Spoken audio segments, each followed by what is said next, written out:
আসসালামু আলাইকুম। আজকে আলোচনা করব সাক্ষ্য আইন 1872-এর 4 ধারা অনুমান করতে পারে। যেখানে এই আইনের বিধান আছে যে আদালত কোনো বিষয় ধরে নিতে পারেন, সেখানে আদালত হয় সেই বিষয়ে মিথ্যা প্রমাণিত না হওয়া পর্যন্ত তা প্রমাণিত বলে গণ্য করবেন, না হয় তা প্রমাণ করার আহ্বান জানাবেন। অনুমান করবে, যেখানে এই আইনের নির্দেশ আছে যে আদালত কোনো বিষয় অবশ্যই ধরে নেবেন, সেখানে উক্ত বিষয় মিথ্যা প্রমাণিত না হওয়া পর্যন্ত আদালত তা প্রমাণিত বলে গণ্য করবেন। চূড়ান্ত প্রমাণ। এই আইনে যখন একটি বিষয়কে অপর একটি বিষয়ের চূড়ান্ত প্রমাণ বলে ঘোষণা করা হয়, তখন আদালত প্রথমোক্ত বিষয় প্রমাণিত বলে অপর বিষয় প্রমাণিত বলে গণ্য করবেন এবং তা মিথ্যা প্রমাণিত করার জন্য সাক্ষ্যদানের অনুমতি দিবেন না।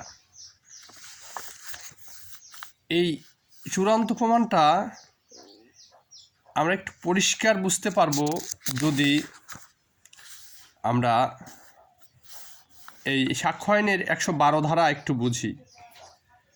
সাক্ষ্য আইনের 112 ধারাতে বলেছে, সন্তান বৈধ বলে চূড়ান্ত প্রমাণ হবে যদি আপনি যে সন্তান বৈধ, পিতার সন্তান বৈধ, এটা চূড়ান্ত প্রমাণ কখন হবে?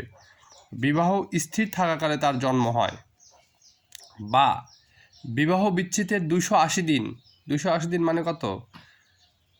মানে 9 মাস, 3 7 21, 3 9 27, 9 মাস, 9 মাসের ওপরে, প্রায় 9 মাস। বিবাহ বিচ্ছেদের 280 দিনের মধ্যে যদি তার জন্ম হয়, মানে তার সন্তানের মায়ের বিবাহ বিচ্ছেদ হয়েছে, কিন্তু এই বিবাহ বিচ্ছেদের 280 দিনের মধ্যে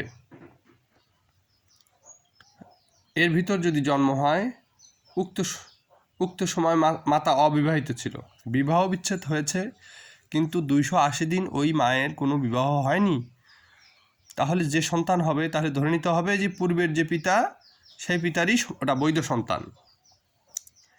তাহলে এইভাবে প্রমাণ, এটাকে চূড়ান্ত প্রমাণ বলে। এখানে আর প্রমাণ করার কোনো দরকার নেই।